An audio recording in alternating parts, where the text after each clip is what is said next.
Praise the lord అండి.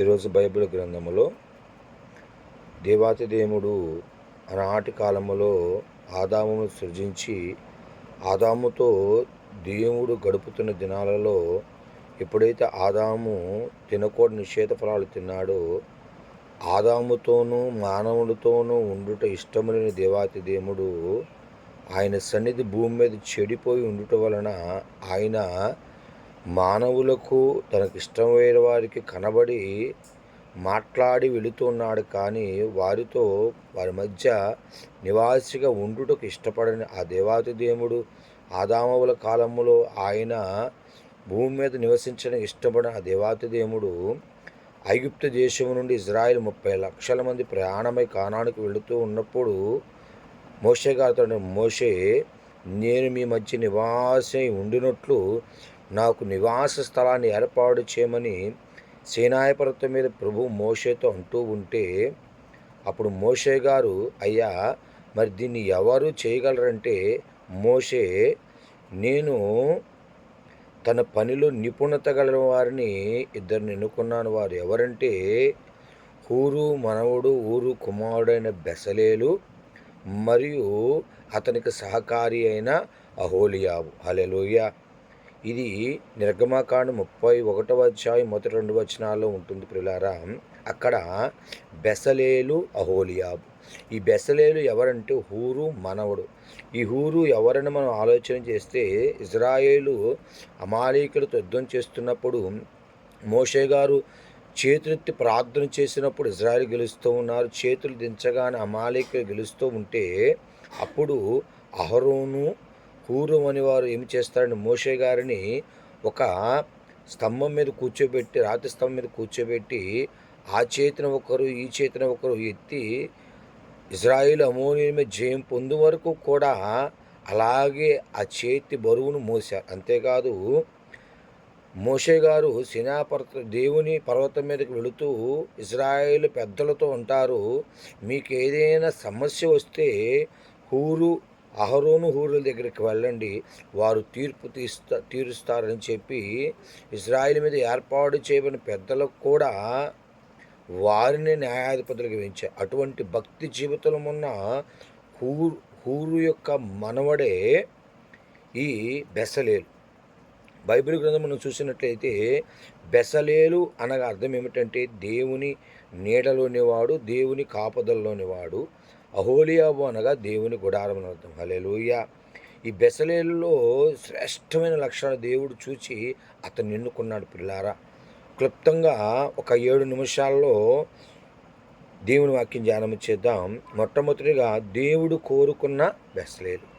30 లక్షల జనాంగములు దేవుడు కోరుకున్నది బెసలేలు. ఎందుకంటే లోకములు ఎంతోమంది ఉండొచ్చు, కానీ దేవుడు కోరుకునేది కొంతమందినే. ఐగుప్తు దేశంలో ఇజ్రాయెలు విడిపించుటకు మోషేని ఎన్నుకున్నాడు. ఊరనే పట్టణంలో దేవుడు అబ్రహామును ఎన్నుకున్నాడు. ఇదిగో ఈరోజు నినివే పట్టణానికి వెళ్ళి సువార్త ప్రకటించడానికి యోనాను ఎన్నుకున్నాడు. ఈరోజు మరి దేవుడు నిన్ను ఏ విషయంలో ఎన్నుకున్నాడో ఆ విషయంలో నమ్మకముగా ఉంటే దేవుడు తప్పక దీవిస్తాడు. ఎందుకు ఎన్నుకున్నాడు అంటే, దేవుడు ఎన్నుకున్నాడు కనుక మోషేగా ప్రవక్త అయ్యాడు, ఇజ్రాయెల్ నడిపించగలిగాడు. ఈరోజు మనము కూడా దేవుణ్ణి కోరుకున్నాడు కనుక ఈరోజు మనందరి కొరకు సిలువ మీద ఆయన రక్తాన్ని చిందించాడు. హల్లెలూయా. రెండవదిగా బెసలేలులో ఉన్న గొప్ప లక్షణం ఏమిటంటే జ్ఞానము, విద్య, వివేకం కలిగిన బెసలేలు. అతనిలో ఉన్న గొప్ప శ్రేష్టమైన 3 లక్షణాలు ప్రభువు చెబుతున్నాడు. దేవాతి దేవుడు సీనాయి పర్వతం మీద స్వయాన మోషేతో చెబుతున్నాడు. ఒక వ్యక్తిని గురించి, అతడు చేయగలిగిన సామర్థ్యము గురించి చెబుతూ ఉంటున్న మాటలు. బెసలేలు ఎలాంటి వాడంటే జ్ఞానము, విద్య, వివేకం. ఏమని అంట, జ్ఞానం ఉంది, విద్య ఉంది, వివేకం ఉంది. కొంతమంది జ్ఞానం ఉంటే విద్య ఉండదు, విద్య ఉంటే వివేకం ఉండదు, వివేకం ఉంటే జ్ఞానం ఉండదు. రాజుగారు, నేను ఎంతకాలం బ్రతుకుతానో తెలుసుకోవటానికి పండితులు పిలిపిస్తే ఒక పండితుడు అన్నాడంట, రాజా నీ పిల్లలు నీ కళ్ళ ముందరే చనిపోతారు అని చెప్పగానే ఆ రాజు కోపం వచ్చి ఆ పండితుడిని ఏం చేశాడంటే ఉరిదీయించాడు. ఆ వెనకాల వస్తున్న మరొక పండితుడు ఏం చేశాడంటే అతను శిక్షించాడు కనుక ఎలాగో చెప్పాలి, మరి ఆ సత్యం మార్చడం కుదరదుగా అని చెప్పి ఆలోచన కలిగి ఏం చేశాడంటే, రాజా నీవు నీ పిల్లల కంటే ఇంకా 10 సంవత్సరాలు అధికంగా బ్రతుకుతా ఉన్నాడు. చెప్పిన ఆన్సర్ ఒకటే, కానీ చెప్పే విధానంలో మార్పు ఉన్నది.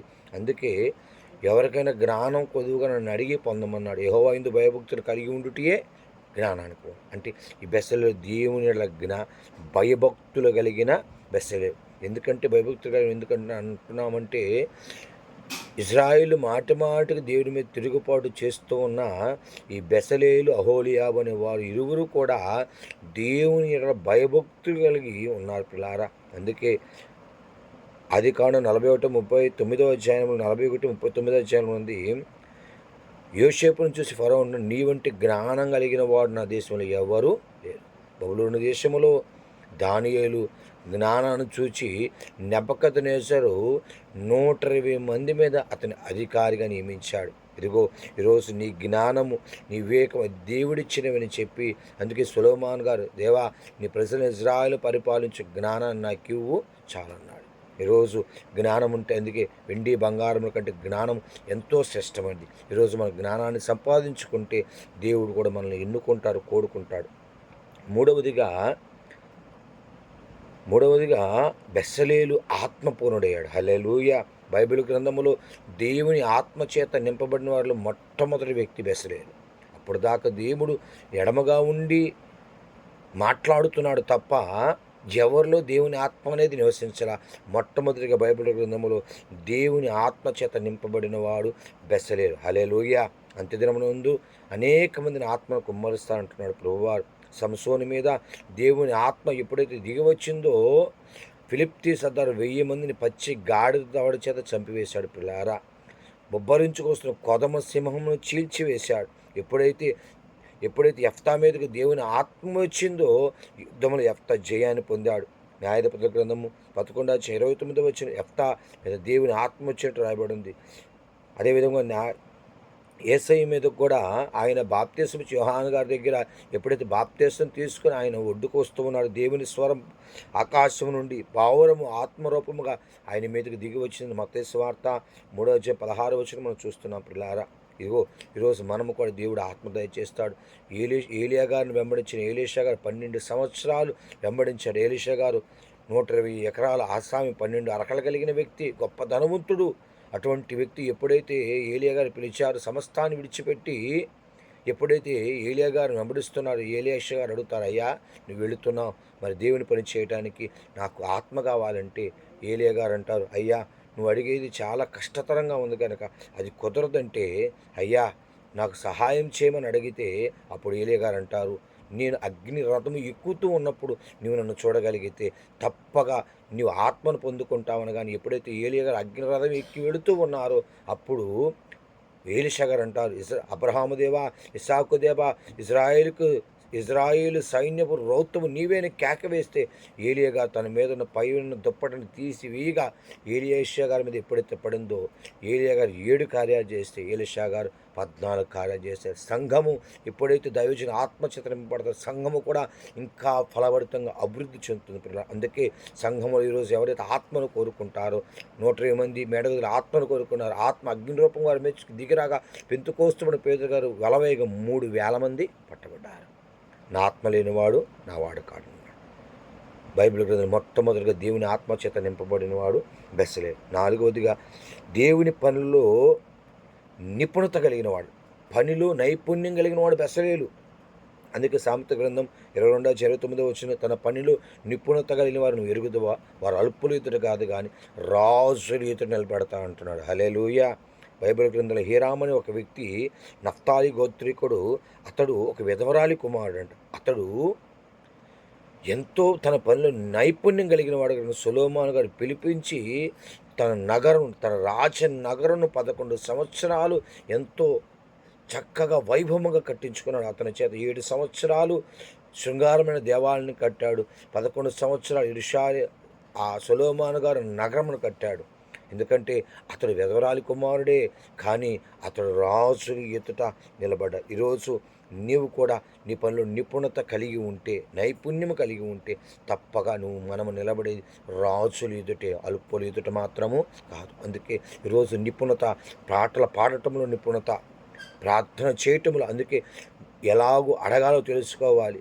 ఏమి అడగాలో మెలకువ కలిగి మెలకువ ఎరిగి ప్రార్థన చేయాలి. ప్రార్థన చేస్తున్నావు, ఈరోజు పొడి మాటలు 4 మాటలు చేస్తున్నావా? కన్నీటి ప్రార్థన, ఉపవాస ప్రార్థన, అంగలార్పణ ప్రార్థన, ఎడతగిన ప్రార్థన, దివారాత్రముల ప్రార్థన మనం చేయగలగాలి. ప్రార్థనలో నిపుణత కలిగిన వారమై ఎప్పుడైతే మనం ప్రార్థన చేస్తామో అడిగే వరసలు అడగగలిగితే తప్పక దేవుడు దయచేయి.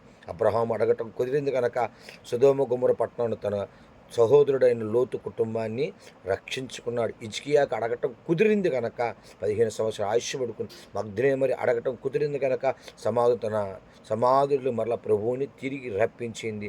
త్రోవ పక్కన గుడ్డి భర్తను అడగటం కుదిరింది కనుక నేత్రాలు పడుకున్నాను. మరి ఈరోజు ప్రార్థన నిపుణత కలిగి ఉన్నావా? ఇంకా పొడి మాటలతోనే నువ్వు ప్రార్థన చేస్తున్నావా? 5వదిగా పనిని సంపూర్ణము చేసిన బెసలేలు. ఈరోజు నిర్గమకాండము 38వ అధ్యాయం 22వ వచనం చూసినట్లయితే దేవుడు ఎలాగైతే ఆ మందసాన్ని నిర్మించాలని కోరుకున్నాడో మనం ఆలోచన చేస్తే నిర్మించబడుతున్న మందసము రోషము కలిగిన దేవుడిని యెహోవా నివాస స్థలం. దాని మీద కెరూబులను చెక్కాలి. దానిలో ఆ పలకలను పెట్టడానికి, మన్నా పాత్ర పెట్టడానికి, అహరోను కర్రను పెట్టడానికి దేవుడు ఎలాగైతే నిర్మించమన్నాడు సమస్తాన్ని కూడా చేయగలిగిన వారు. అంతేకాదు ప్రధాన యాజకుడు తలపాగా, బంగారు రేకు, ఊరీము తుమీము, అక్కడ న్యాయ పలక, అనేకమైనవి ఏఫోదు వస్త్రాలన్నీ కూడా తయారు చేయాలి. ఆ పనినంతా కూడా ఈ బెసలేలు అహోలియాబు ఏం చేశారంటే సంపూర్ణం చేశారు. హల్లెలూయా. అందుకే మనకు అప్పజెప్పగిన పని. అందుకే ఇదిగో నా పరుగు కడముట్టించుతున్నట్టు అపోస్తలుడైన పౌలు గారు ఇదిగో ప్రభు కూడా అంటున్నాడు శిలువ మ్రాణ మీద, తండ్రి నువ్వు నాకు అప్పగించబడి నేను సంపూర్ణము చేశానంటున్నాడు. హల్లెలూయా. ఈరోజు దేవుడు ఏ పని అయితే నీకు అప్పగిస్తాడో అది సేవా పరిచర్య అయినా కానీ, ఆత్మరక్షణ అయినా కానీ, వాక్య పరిచర్య అయినా కానీ, నీకు ఏ పని అయితే దేవుడు అప్పగిస్తాడో ఆ పని నువ్వు సంపూర్ణంగా పూర్తి చేయాలి. 6వదిగా దేవుడే కనపరిచాడండి బెసలేని. హల్లెలూయా. 30 లక్షల సమాజములు మోషే గారు ఉన్నారు, అహరోను గారు ఉన్నారు, మిర్యాము గారు ఉన్నారు, ఎంతోమంది పెద్దలైన వారు గోత్రగతులు ఎంతోమంది ఉన్నారు. కానీ 30 లక్షల జనాంగములు దేవుడు ఎన్నిక చేసుకుంది, గణపరిచింది బెసలేల్ని. ఈరోజు దేవుడు నేను గణపరుస్తానికి సిద్ధంగా ఉన్నాడు. మరి దాన్ని అందుకోవడా నువ్వు సిద్ధంగా ఉన్నావా? జక్కయ్య ఎప్పుడైతే ప్రభువుని చూచాడో, జక్కయ్య నేను నీ ఇంటికి వస్తాననగానే జక్కయ్య తన ఇంటికి తీసుకుని ప్రభువుని ఇతట తన సమస్తాన్ని తన స్థితినంతా ఒప్పుకున్నాడు కనుక ప్రభువు గణపరిచాడు. ఇతడు అబ్రహాము కుమారుడని. ఎప్పుడైతే నతానీయులు వస్తున్నాడు, ఇతను నిజముగా ఇశ్రాయేలుడు, ఇతరులు నాకు ఇతని హృదయం ఏ కపటము లేదన్నాడు. దేవుడు గణపరుస్తాడు. పిల్లారా, దేవుడు నేను గణపరుస్తా. ఒక పేదవాడు 2 కాసులేస్తే ఆమె చేతిని పట్టుకుని ఈమె కలిగిన సమస్తాన్ని సమర్పించిందని గణపరిచాడు. ఇదిగో ఈరోజు దేవుడిని గణపరచడానికి సిద్ధంగా. ఇది ఎప్పుడంటే నీ కలిగిన దానిలో నీవు దేవుడే గణపరుస్తాడు. ఈ రోజుల్లో మనుషులు నువ్వు పెట్టినప్పుడు గణపరుస్తారు, నీ దగ్గర సహాయం రానప్పుడు నువ్వు దూషిస్తారు. మనుషుల వైపు చూడక దేవుడి వైపు చూసి తప్పక దేవుడు గణపరచగలిగిన దేవుడు. 7వదిగా తరతరాలకు బెసలేలు యొక్క పేరు వినపడిందంట. హల్లెలూయా. మందస్సము గురించి వినబడిన ప్రతి చోట కూడా దాన్ని తయారు చేసిన బెసలేలు అహోలియాబు గురించి ధ్యానించాలి. ప్రియమైన దేవుని బిడ్డలారా, ఈరోజు బెసలేలు తరతరాలకి ఆ పేరు నిలిచిపోయింది. దేవుని మహిమను ఆ మందస్సును దేవుడు భద్రపరిచారు. ఆ మందస్సము యోర్దాను నది దగ్గరికి రాగా మందస్సము వచ్చిన యాజకుల అరికాళ్ళు ఎప్పుడైతే యోర్దాను నదికి తాకినవో నది నడిమికి నరకబడి ఎగువ నుంచి పారుతున్న నీళ్లు పైకి వెళ్ళి ఆగిపోయి క్రిందకు పారుతున్న నీళ్లు ఏకరాశిగా నిలబడ్డాయి అంట. ఎరుకో ప్రాకారాలు 3 రథాలు వెళ్ళొచ్చు అంటే 3 రథాలు రావచ్చు. అంత గొప్ప ప్రాకారము మందసం తిరగడు చేత మందసం కోల్చబడింది. అంతేకాదు ఎప్పుడైతే మందసము ఇజ్రాయేలు మధ్యకు వచ్చిందో మందసం రూపంలో దేవాతి దేవుడు అనేక రాజ్యాల మీద జయాన్ని ఇచ్చాడు. ఆ మందసం పట్టుబడి ఎప్పుడైతే ఆ ఫిలిప్తీ సర్దారు దేశంకి వెళ్ళిందో అక్కడ వారు దాన్ని ఆ శక్తిని తాళలేకపోయారు. పిల్లారా, మరలా గిబియాకు దాన్ని నడిపించారు. ఆ మందసం ఎప్పుడైతే ఇజ్రాయేల్ మధ్య ఉన్నదో వారు ఏ అపజయాన్ని పొందుకోలేదు, ఎటువంటి కొరత చవి చూడలేదు, ఎటువంటి హాని చవి చూడలే. ఈరోజు దేవుని మందసం అనగా నీ హృదయమే దేవుని మందసం కావాలి. నీ హృదయాన్ని కోరుకుంటున్నాడు. అందుకే ప్రభు అన్నాడు, నక్కలకు బొరియలను ఆకాశపక్ష గూలో ఉన్నావు కానీ మనుష్య కుమారు తలవాంచి ఒక్కింత స్థలమైనను లేదంటున్నాడు. ఇదిగో దేవుడు నీ హృదయాన్ని, అందుకే దేవదాసగరను హృదయమన్నెడు తలుపు నొద్ద యేసునాదుండు. నీ హృదయమైన తలుపు ప్రభు తడుచు ఉన్నాడు. పిల్లారా, నువ్వు తలుపు తెరవగలిగితే నీ హృదయంలో ఉంటాడు. ఎప్పుడైతే నీ హృదయంలోకి వస్తాడు, నీ పేరు తరతరాలకు నిలిచిపోయింది. అందుకే తిమోతి గారితో పౌలు గారు అంటారు, తిమోతి, ఈ భక్తి నీలో కాదయ్యా, నీ అవ్వయైన లోయలో నీ తల్లి యుగ్నేకియాలో ఉంది. అంటే తిమోతి గారిని జ్ఞాపకం చేసుకునేటప్పుడు వారి తల్లిని, వారి అవ్వను కూడా జ్ఞాపకం చేసుకున్నారు. మరి అటువంటి భక్తి పురాలకు నీవు ఉండాలి అంటే ఈరోజు ఒక బెసలేలు వలె, ఒక అహోలియాబులు నీవు ఉంటే తరతరాలకి. మనం చూసినట్లయితే 2వ దినవృత్తాంతం మొదటి 5వ వచనం, అక్కడ ఇత్తడి బలిపీఠం ఉందంట. ఆ బలిపీఠం తయారు చేసింది బెసలేలు. ఎప్పుడైతే దాని దగ్గర 1000 దానబలులు అర్పించాడు, దేవుడే దిగి వచ్చాడు. హల్లెలూయా. దేవుడు దిగి వచ్చి, దేవుడు ఘనపరిచి, ఆ క్షణం ముందు ఎప్పుడైతే దేవుడు దిగి వచ్చాడు, అక్కడ బలి అర్పించబడింది. సొలొమోనుగా ప్రత్యక్షమైతే సొలొమోను జ్ఞానం కోరుకొనగా జ్ఞానంతో పాటు ఐశ్వర్యాన్ని, ఘనతను, రాజ్యాన్ని దేవుడిచ్చారు. మరి ఈరోజు మందస్సం అంటే బెసలేలు, అహోలియాబు ఒక దేవుని నివాసస్థలం ఏర్పాటు చేశారు. మరి దేవుని నివాస స్థలంగా నువ్వు మారగలుగుతున్నావా? అందుకే అపోస్తలుడు పౌలు ఇక చూపించేవాడు నేనుగా, నాలో ఉండే క్రీస్తు జీవిస్తున్నాను అంటున్నాడు. హల్లెలూయా. నేను క్రీస్తును పోలి నడుచుకున్నాను అంటున్నాడు. క్రీస్తు నీలో చూపించగలిగితే సంఘానికి, నీ కుటుంబం, మొట్టమొదట నీలో క్రీస్తుని కుటుంబానికి చూపించాలి. తర్వాత నీలో క్రీస్తుని నీ బంధువులకు చూపించాలి. తర్వాత నీలో ఉన్న క్రీస్తుని నీ ఊరి వారికి, సమాజం వారికి చూపించగలిగితే అనేక వేల మంది దేవుని వైపు తిరగలుగుతారు. అట్టి భాగ్యం దేవుడు మనకు దయచేయనుగాక. మహాపరిశుద్ధుడా, దయగలిగిన తండ్రి, అయ్యా, ఈరోజు మందస్సం తయారు చేయడానికి ఆ బాధ్యతను అహోలియాబు, బెసలేలు మీద పెట్టావు. వారు పనిని సంపూర్ణం చేశారు కనుక వారి పేరు తరతరాలు నిలబడి ఈరోజు మా కాడి మీద, మా భుజాల మీద నువ్వు ఎట్టి భార్యం పెట్టుతున్నావు. ఏమైనా కాలం మీద నా కాడు మోయిట బహుశూలమన్నావు. ఈరోజు మా భుజాల మీద పెట్టిన కాడి ఈ సువార్త పరిచయం ఇంకా అనేక మందికి వినిపించడం మీ సహాయం దయచేయండి. వాక్య వర్తమానం ద్వారా అనేక మంది దీవించబట్టుకు మీ సహాయం దయచేయమని యేసయ్య పుణ్యనామమున వేడుకొనుచున్నాం తండ్రి. ఆమేన్. వందనాలు.